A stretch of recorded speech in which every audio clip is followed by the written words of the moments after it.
Looking for a true crime podcast with a cozy yet dark vibe to binge? Then maybe Crime and Coffee Couple is right for you. I'm Allison. And I'm Mike. Every week, Allison delivers a new fascinating true crime story that she spent hours researching. With each episode, we'll lead you into the dark corners of lesser-known cases, balancing chilling stories with respect and compassion for the victims. Join us every Sunday at the Crime and Coffee Couple. Grab yourself a cup and pull up a chair. Crime and Coffee Couple. This episode is brought to you by Greenlight. You can't solve every case for your kids, but with Greenlight, they'll have the instincts and money skills to stay out of trouble. With a Greenlight debit card and money app, parents can monitor spending and teach financial responsibility. Educate your kids as they grow, from earning allowance and tracking chores to learning how to save and invest. Start your risk-free Greenlight trial today at greenlight.com/Spotify. Starting a business can seem like a daunting task, unless you have a partner like Shopify. They have the tools you need to start and grow your business. From designing a website to marketing to selling and beyond, Shopify can help with everything you need.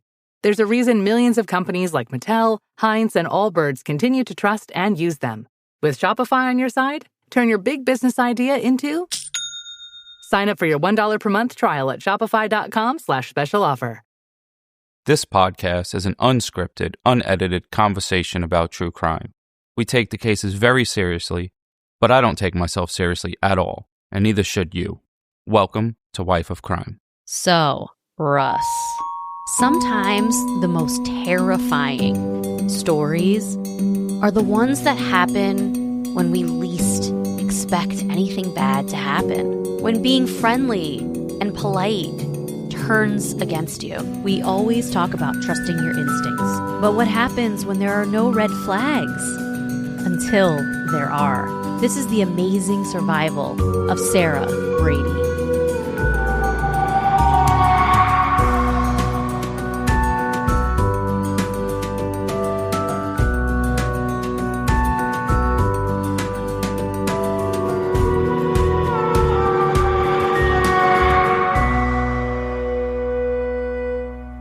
Hello, everyone. Welcome back to Wife of Crime, a true crime podcast where I tell my husband, Russ, true crime stories and he reacts to them. What's up, folks? Your boy Russ, a.k.a. the Abominable Wheeled Snowman, a.k.a. Netflix must have lost my number, a.k.a. Netflix, where is my podcast on Netflix, a.k.a. write us at wifeofcrimepod@gmail.com and all that. What's up, folks? There you go. First of all, it's abominable. Abominable. Oh, you said it right. Abominable. Yeah, I want to know what's up with Netflix, bro. Yeah, do they not know who we are? Guess not. I think if you don't know, you better ask somebody. I sound very arrogant. But yo, how do we get on Netflix? I know. We got to get some videos popping. Why didn't you set up the camera today? I'm not going to answer that question. I'm in my drawers right now. I'm not going to answer that question. I am recorded in my drawers and a t-shirt. Yes, he is. Well, I didn't set up the camera because of that. And I'm like, we can't have you on. That's true, but in your drawers. I could have put pants on. You could have, but you It didn't. ain't like they aren't. No, but if I saw the camera, I would have put my pants on. It ain't unless we were doing the OnlyFans portion. Well, I think what has to happen is all of our listeners need to start a petition on change.org. Yeah. Get a bunch of signatures, send it to Netflix because, they got Murder with My Husband on there. Oh, yeah. Garrett's my boy. I spoke to him about being on there. Yeah, you and Garrett are cool. They talk all the time. Garrett and Russ are internet friends. Yeah. And who else is on there? My Favorite Murder's on there. And where as entertaining as them? First of all, in the words of DJ Khaled, we the best. If you don't agree, you dumb. Listen, we're not jealous at all, obviously. We're not jealous at all. No, I'm actually... We're not envious. I'm not a hater. I actually think it's dope that people actually did that. Oh, yeah. And their podcasts are on there now. Absolutely. I think it's so dope. I think it's so huge for podcasts to be on there. It's true, but they probably paid them super well. Mm-hmm. But being an independent podcast, you own everything. Yeah. So there is that where independent podcasts are still doing just fine. Oh, yeah, they are. I'm curious if Netflix actually, has creative control. No way. Or parameters, or if they're just airing it. I think they're just airing it. Yeah. Okay. Like they're buying rights to air their podcast, I believe. On Netflix. Yeah. It's pretty amazing. I honestly, congratulations to them. I'm so stoked for them. And I'm envious, obviously. But why they didn't call me? Yeah. They need to call us. This is discrimination against the disabled community. I never pulled that one. That's my first time pulling it. You're pulling that card. Yup. They had stairs. I couldn't get in. God. I'm going to fight this wheel hard. Okay. So, we're back for another episode. This is our monthly Survivor episode. Yeah, this is like our new old thing. Yeah, it's a new old thing because we've been doing these forever since the beginning of our podcast. We've been doing Not Me, Not Today stories, but, you know, life is heavy right now. The news is heavy. A lot of things are heavy, and we need some wins, like you said last week. Yeah, folks, protect your peace. Yeah. Get off your phones. Anytime something political comes up on Instagram or wherever, you click the 3 dots, pick not interested, even if it's the way you feel.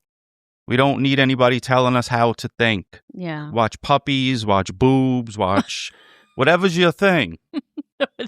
Protect your peace. But make sure you know what's going on, but you don't have to listen to it all day. Yeah, you don't have to listen to it all day. Jess. I personally, I've had a tough time this week. I have. My nervous system is shot. I am very angry, and I've had a tough time. I actually downloaded a new app on Russ's iPad because I never charge mine, so I always steal his. Listen, is there anyone? I'm pretty sure there's a lot of wives, all husbands. Whenever your wife has a device that needs to be charged, is it always dead? Everything Jess owns is dead. Watch, iPad, phone. What else needs batteries? She'll hand you a remote with no batteries. Like anything that needs to be charged, Jess does not charge. Well, instead of going to charge her iPad, she charges mine to use mine. And then I'm like, well, mine always has some juice. Mm-hmm. So now she's going to put my iPad somewhere and I'm going to have a dead iPad. Maybe. Well, I downloaded an app. It's a paint by numbers app. And it's so relaxing. I've done like 4 pictures now, and it's so good. If you're interested, if you need a nervous system reset, especially with things going on right now that might upset you, then download Vistacolor. It's so good. I've been doing it every night for the last few nights. Instead of doom scrolling. Yeah, instead of doom scrolling. And it's really helped me feel better. We decided to do these monthly Not Me, Not Today episodes because we all love them. And our Patreon people, you know, we get a lot of feedback from Patreon and the crime family, and they all love them. And so I thought it would be a really good idea this year to just have these stories once a month. And we'll have other, you know, we'll talk about murder on the other 2 episodes. But this will be a monthly reminder of survival and grit and positivity, even though the stories, a lot of them start out horrendous. They end with seeing how resilient people can be. Yeah, those are my favorite stories. Yeah, I think they're everybody's favorite. For Patreon this month, we are going to be watching Kidnapped, the Elizabeth Smart story. And it's the new documentary on Netflix about her case. So even, you know, we're trying to start 2026 with some survivor stories, even on Patreon. So that's going to be the one we watched for our True Crime and Chill. And we're going to be doing that this week. So if you're interested in that one or any of our True Crime and Chill episodes, head over to Patreon and check it out. Also, the book club. The book club is popping. What's the name of the book club? We haven't named it. It's Crime Family Book Club right now. Well, if all you guys that are in it on Patreon, give your suggestion. Yeah, give a suggestion of a name if we want to rename it or whatever. But and everybody that's like reading them, because all the other Patreon people can read it too. Whoever puts a bad one, let's make fun of them.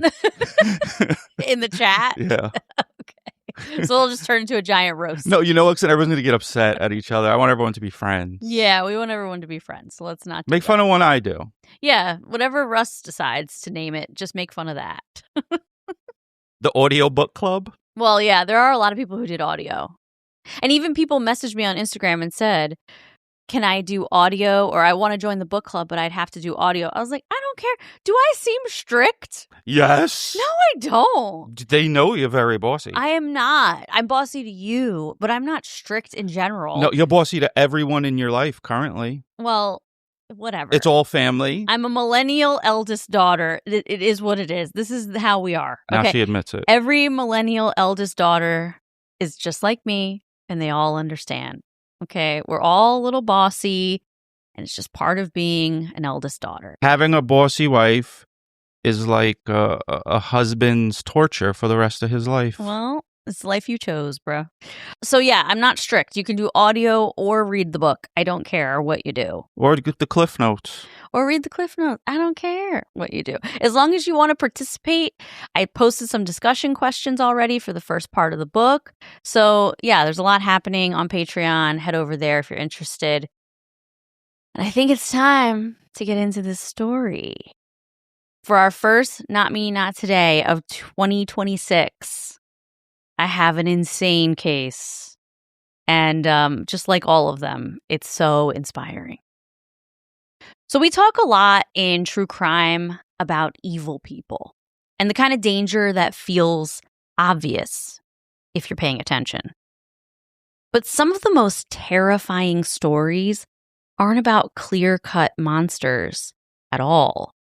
They're about moments where everything feels normal, safe, familiar. Moments where nothing technically feels wrong until it does. This is a story about trust, about how kindness can be mistaken for safety, and about how women are taught from the time we're little to be polite, even when our bodies are screaming at us to leave. Sarah Brady didn't ignore red flags because, at first, there weren't any. She did what most of us would have done. And that's what makes this story so terrifying. Because survival didn't come from being suspicious. It came when her body said, it's time to fight. This is the amazing survival of Sarah Brady. Are you ready? Let's go. In February of 2005, Sarah Brady was living in a season of waiting. She was 9 months pregnant with her first child, and she was 5 days overdue her due date. Doctors told her that the baby could come at any moment. I thought people just induce it at this point. Not every time, no. Her body felt heavy. She was swollen all over. Everything, even simple tasks, took a lot more effort. She spent her days pacing her living room, folding tiny clothes that would soon be worn by a real person. Imagining what her daughter's cry would sound like, wondering if she would recognize her face the moment she was born. She had been nesting for the last 2 weeks. Do you know what nesting is? I assume just chilling while you're pregnant? So no, nesting is this instinct, and it happens to women when they're pregnant, and it usually happens like a few weeks to maybe a month before you're due, before the baby comes out. And women become very obsessive about getting their space organized and ready for the baby.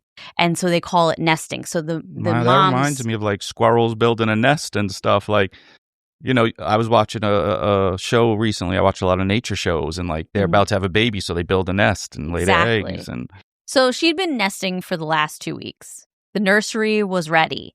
Everything was organized. The baby gifts from family and friends were stacked neatly by the door. Her husband watched her closely, ready to rush her to the hospital at the first signs of labor. Everything just felt kind of suspended.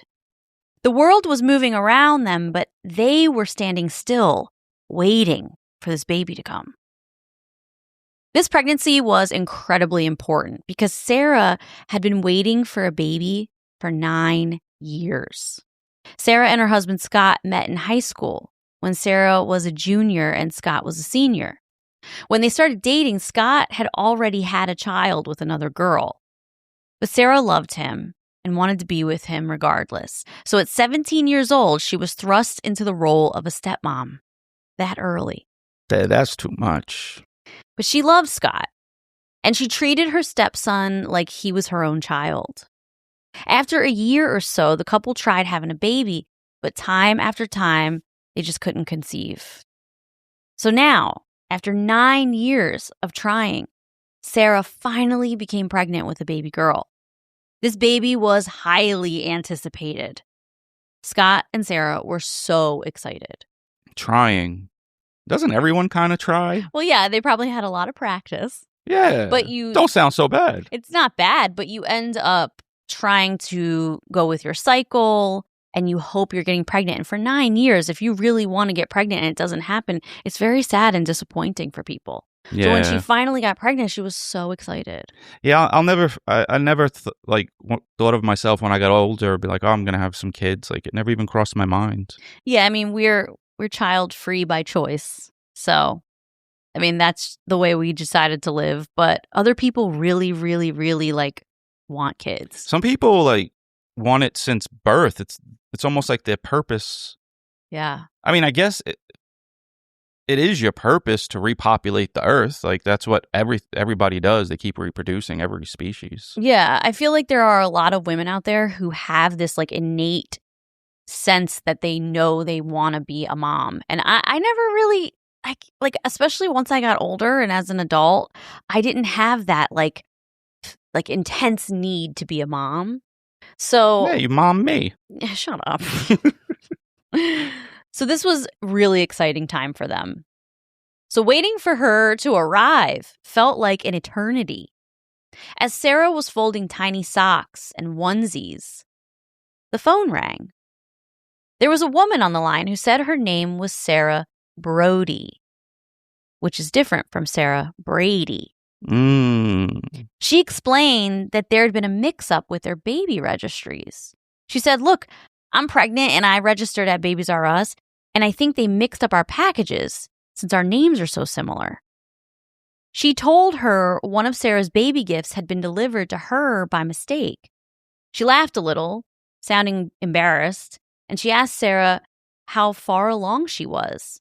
And Sarah told her 9 months and 5 days overdue. And the woman said, oh my gosh, I'm 9 months pregnant as well. It felt almost sweet, like a meet cute in a movie. I never heard that word. Meet cute? No. Like in romantic comedies, a meet cute is like a coincidental meeting of the two characters. Oh, yeah. There's nothing more predictable than a romantic comedy. Well, they call it a meet cute in romantic comedies. Two women, strangers, bound by coincidence and timing. Sarah didn't think twice. Mistakes happen. Registries get mixed up all the time. She thanked the woman, and she agreed to come by and pick up the gift.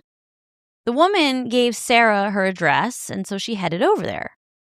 When she got there, the woman was super friendly. She was clearly also very pregnant, and the two of them had a laugh about the mix-up and the coincidence of it all, and then she handed Sarah the box. Inside the box were baby bottles, a stuffed animal, and other items Sarah recognized from her registry. Everything looked right, except there was no note or sender name or receipt. The woman said that her husband had opened the box, not realizing that it wasn't hers, and threw out the receipt.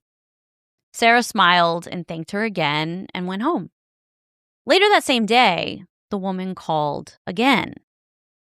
She said UPS had just delivered another one of Sarah's gifts. This time, the two women stayed on the phone for almost an hour. This is getting a little weird. Well, they talked about their pregnancies, about the discomfort, the excitement, the waiting. They laughed about cravings and swollen feet. They bonded over the strange stillness before everything changes. Sarah felt like this woman, Sarah Brody, needed a friend. She sensed that she was doing a lot of this without any support. And Sarah Brady could tell she seemed lonely. Sarah felt sorry for her. That night, Sarah told Scott, her husband, that she thought she might have made a new friend. And he thought it was cool. Meeting someone in the same life stage, having babies at the same time. They both thought it was cool. She said the woman is getting induced tomorrow afternoon and really wants me to pick up this package before we both go into labor and everything gets really hectic. That night, Scott's brother came over, and Sarah told her brother-in-law about the package mix-up, and he said, I don't want you going back over there. Wow. Sarah rolled her eyes. Come on, she said. She's a nice lady just trying to give me my package. Why do you think everyone's out to get you all the time? Chill out. So the next morning, Sarah drove back to the apartment to pick up the second package.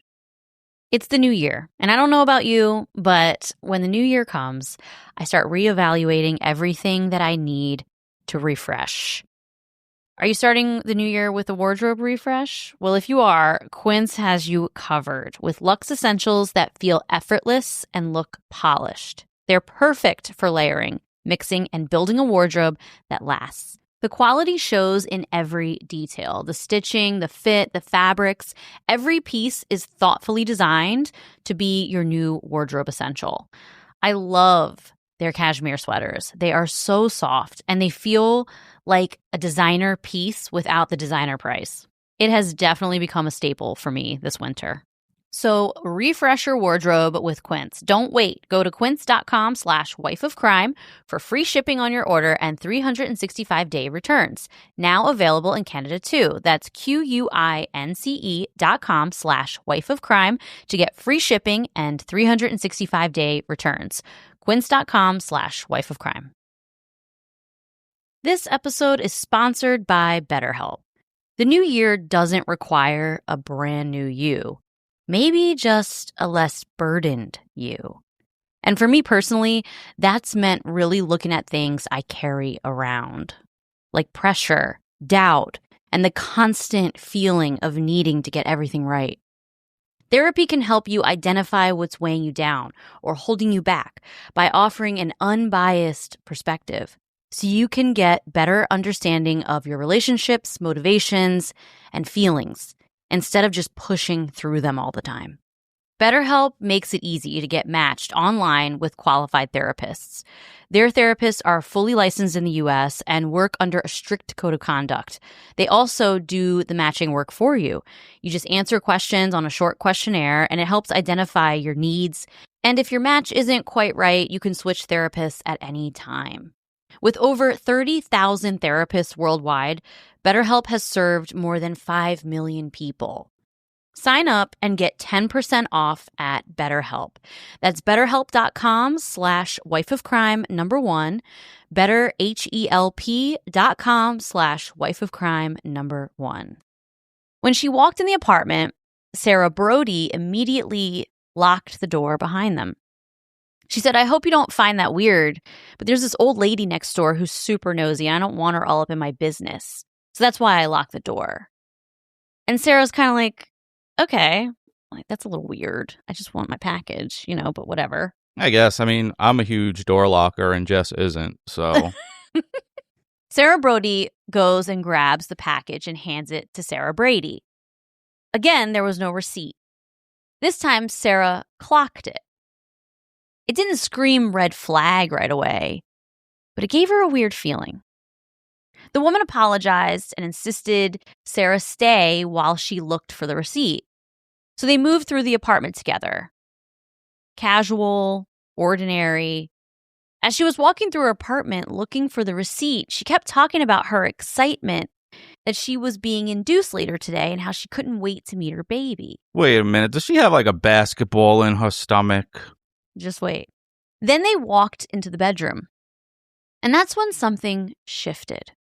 Sarah saw a magazine cover in a frame. It was a magazine cover with the ladies from Sex and the City on it. But the weird thing is, all of their faces had been scribbled over. And other names of women were written above their heads. And one of the names said Sarah. That's really weird. Like, imagine you walk into someone's bedroom and you see a framed picture of a magazine cover with the Sex and the City women on it, and their faces are scratched out, and there's other women's names written above it. And one of the names is Sarah. And right now, you're like, her name is Sarah, but why does she have this framed? Framed, yeah. Maybe she thinks it's art. A lot of people think weird stuff is art. Maybe. But it's still a weird thing, like, to see that. Especially the faces being scribbled. Yeah, but over. are the other names of the other characters above the other No. characters? So it's just random women's names. First of all, you shouldn't even be in strangers' houses. I don't know. It's just a very odd thing to see.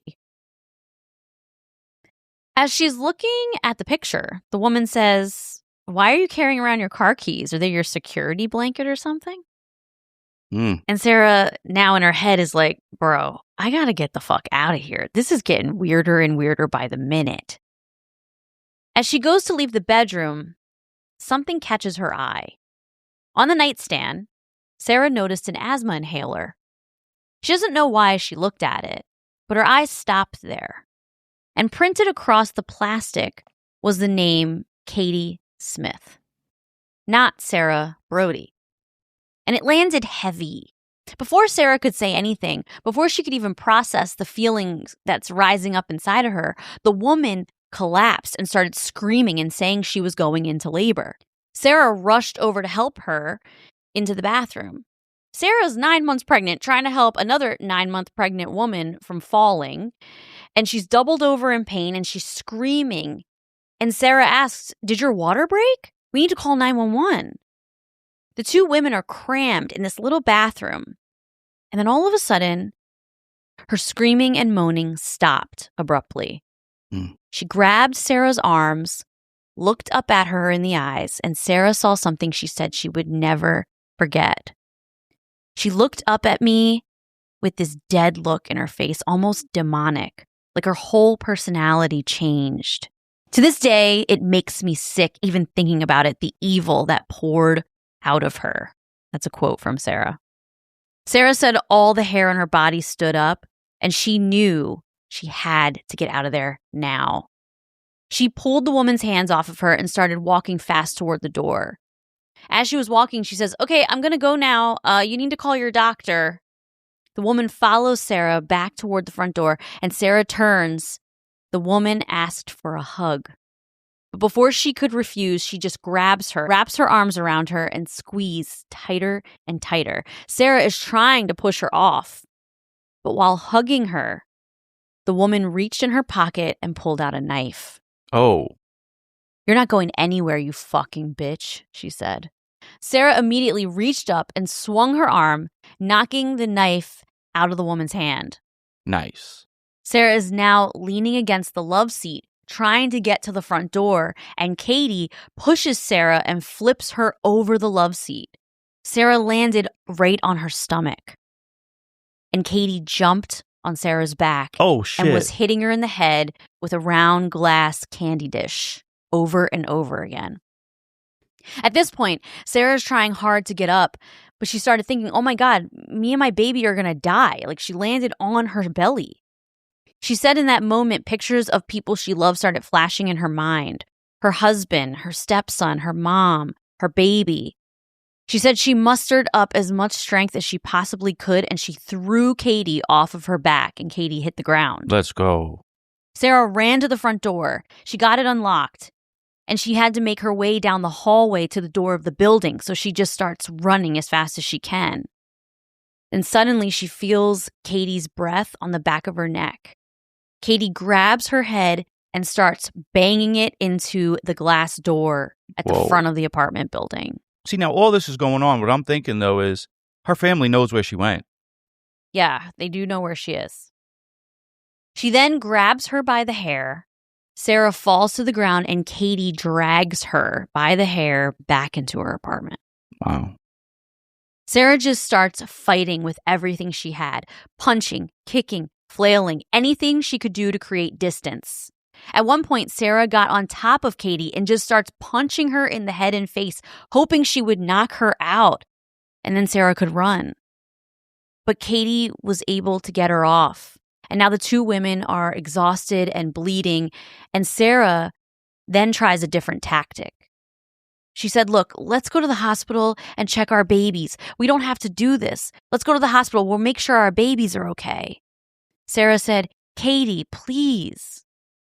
When Katie heard Sarah say her real name, She snapped. Wow. She pulled the knife out again and came charging at her.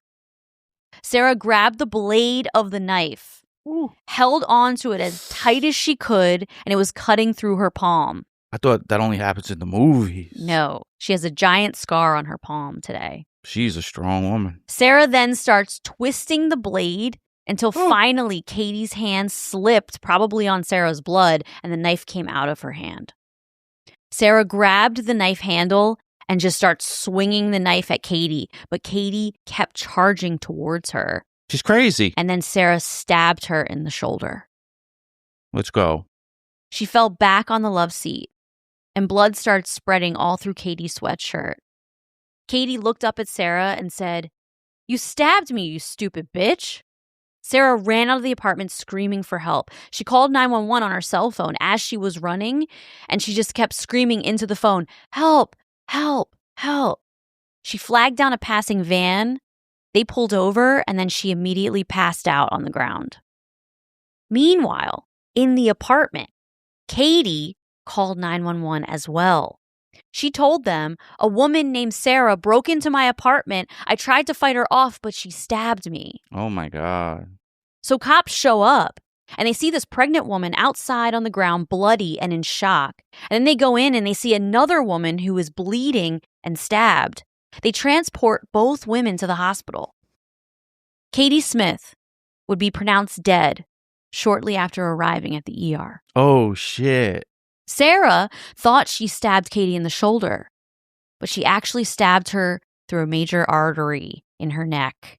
And by the time she got to the hospital, she died from blood loss.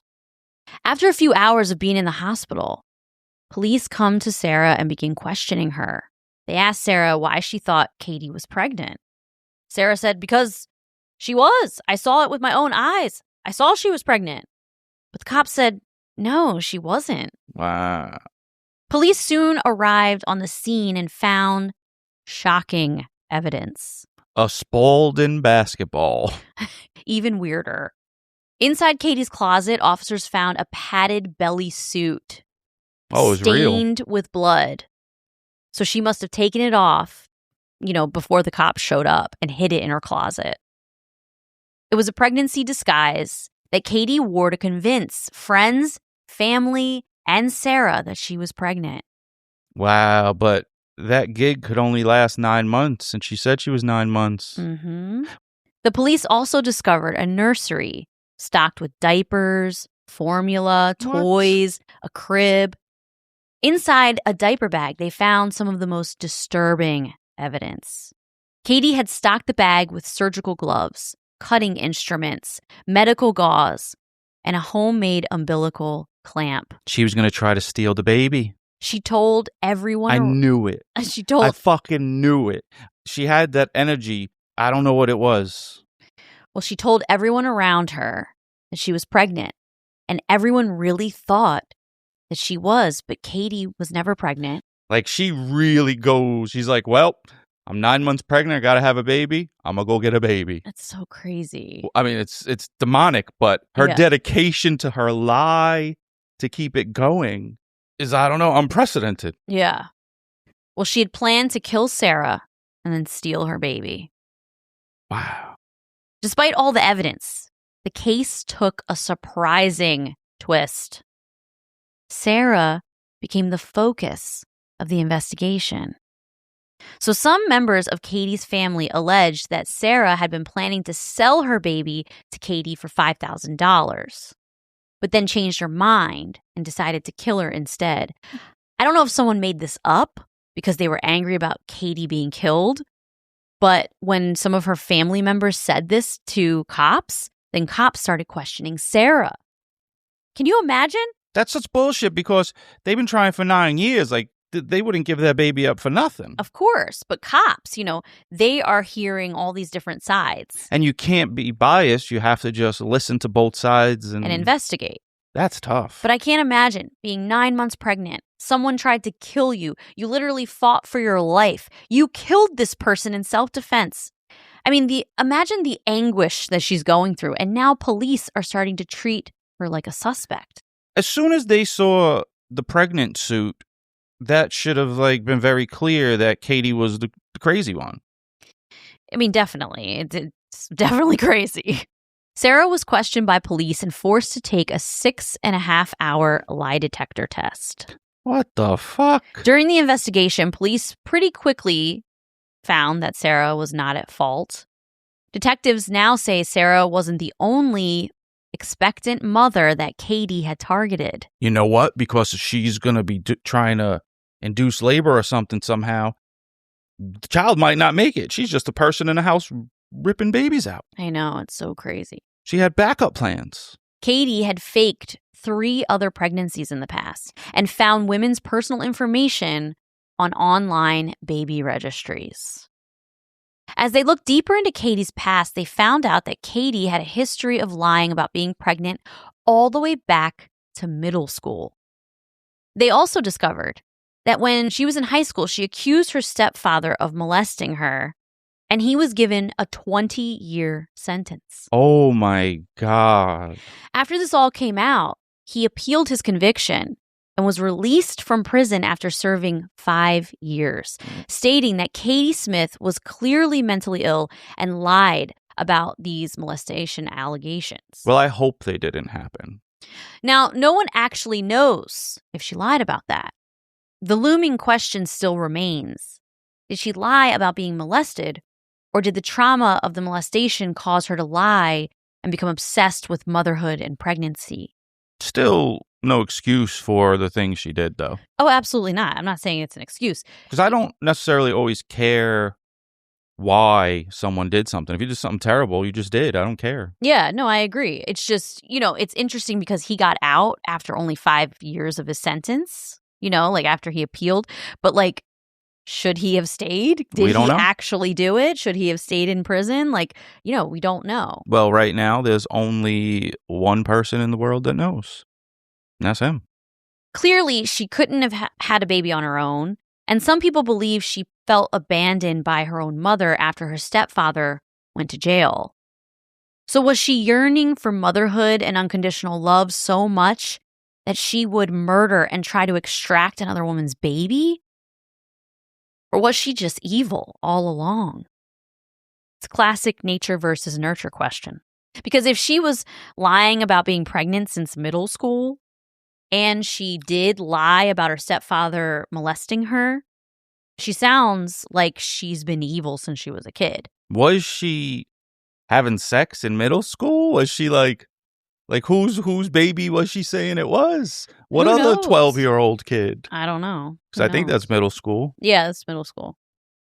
On February 16th, 2005, Sarah Brady gave birth to a healthy baby girl and named her Michaela Grace. That's crazy. Not the name. That like she gave birth and everything And she was okay. healthy, Yeah. yeah. She later wrote a book called Saving Grace. And she says in an interview with Oprah, quote, "When you know something's not right, get out. Don't linger. Because sometimes danger doesn't look dangerous. Sometimes it looks like someone who needs you." What makes this case so scary is how normal it all felt right up until it wasn't. She didn't come across as scary. She didn't seem dangerous. She seemed relatable, like someone you'd feel bad for, not someone you'd be afraid of. Sarah Brady survived because at the very last moment, she stopped worrying about being polite. She started listening to herself. And that's not something we're encouraged to do very often. I encourage you. Well, you do, but a lot of people encourage just being polite. No, you don't. Being direct isn't not being polite. That's you're doing the right thing at all times. If you're just direct, and that's it. We're taught to explain discomfort away, to assume we're overthinking, to stay longer than we want to because leaving feels dramatic or like an overreaction. This case is a reminder that feeling, the one you can't quite explain, but it doesn't feel right, it matters and we need to listen. You don't need proof. You don't need permission. You don't owe anyone access to you. You just need to trust yourself. And you know what? If you're wrong and someone thinks you're rude or being a bitch, who cares? because you listen to yourself, and trusting yourself is the most important thing that you can do. You got to live like me.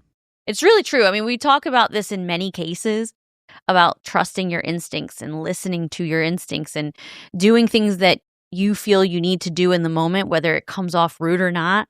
And that's exactly how Russ lives his life. Just be a direct person. Be direct, say things are what they are. Mm-hmm. And if you're not lying about it, you're not mean. You're just like observing and talking about the real. Yeah. Instead of saying what people want to hear. Because Jess is one of those people. I'm a people pleaser. 100% I am. I feel like a lot of times in our conversations, you're just saying what you think I want to hear, and I'll have to be like, no, but how do you feel? Yeah. Like, don't say something you want, like that your hair looks good if it doesn't. Like, yo, look at that shit. Like, I mean, over the years living with you, I've gotten way more direct, but I'm definitely a people pleaser. I'm definitely always worried about hurting people's feelings. I could totally see myself doing exactly what Sarah Brady did. Listening to that small, still voice. We talk about that a lot in a lot of cases. Listening to your instincts is so important. And I just feel like this story, she's such a badass. She was 9 months pregnant. Like, I can't even fathom. I've never been 9 months pregnant, but I can imagine. I've seen many pregnant women. They're so uncomfortable at that stage. Just like moving is uncomfortable. And she's fighting a woman that's not pregnant. So she's obviously more agile. And she grabbed the knife by the blade. That's insane. And twisted it. That's fucking insane. It was nuts. I don't think I could have done that. I probably would have went for the wrist, and hopefully you catch the wrist.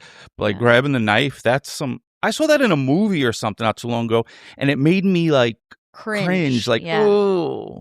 She says that in that moment, like, she felt like her mama bear instincts kicked in because she was like trying to protect her baby. Like, that's the focus of her whole mind was. Yes, you know what? She was fighting for their lives. Yeah. Like, if I lose, we're dead. Yeah.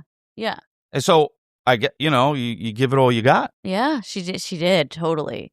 So her story is so inspiring, man. When did this happen? In 2005. That's like 20 years ago. You can hear her case on I Survived. She was on I Survived. She was also on Oprah. Oh, you're on Oprah. She's doing all right. She made some millions. I don't think so. I guarantee, because Oprah probably promoted her book, and then the Oprah cult bought everything. Well, maybe, but I don't know. Oprah used to have a cult. I don't know if it's millions. Now there's just political cults. Yeah, definitely. And that's it. Oprah was good. I think, Oprah. Speaking of political, I think when people run for office, they shouldn't say what party they're in, just what policies you're supporting. Like a blind vote. Yeah, so this way, all the sheep just don't vote for red or blue. Ah, clever. Like, it's partyless. So you say what you like and what you're going for, and that's how we figure it. Let the people vote for you. Ah, that would be interesting. Then you'd really see like who you align with. Yep. Yeah. Well, see, I just fixed the system, folks. Maybe they just need to vote for Russ. Hashtag vote for Russ. He's for us. He's the one you could trust, maybe. No, I'm trustworthy. I ain't the nicest person, but I'm not mean either. I'm just direct. No, you're just, you know what it is? You're not necessarily the most neighborly friendly, but you're not mean. No. You're just the nod and wave kind of neighbor. I'll give you the good wave too, like the high one, like you and wave. The nice strong nod. Yeah, like you give the strong one, like, yeah, I fuck with you, but from a distance. All right, everybody. Well, thanks for tuning back in. We'll be back next week for another regular episode. That's right. I will corroborate that. Yeah. For the new people, they're probably like, Russ is an idiot. It's corroborate. So I was thinking the other day, so our last episode, we talked about the fact that when I said you got arms because you didn't put the Pepsis in the fridge. Yeah. And like out of context for people who just start with that episode, they're probably like, what a dick. He can't even put Pepsis in the fridge. They're going to stop listening to us. We're going to get reviews that say she should divorce him.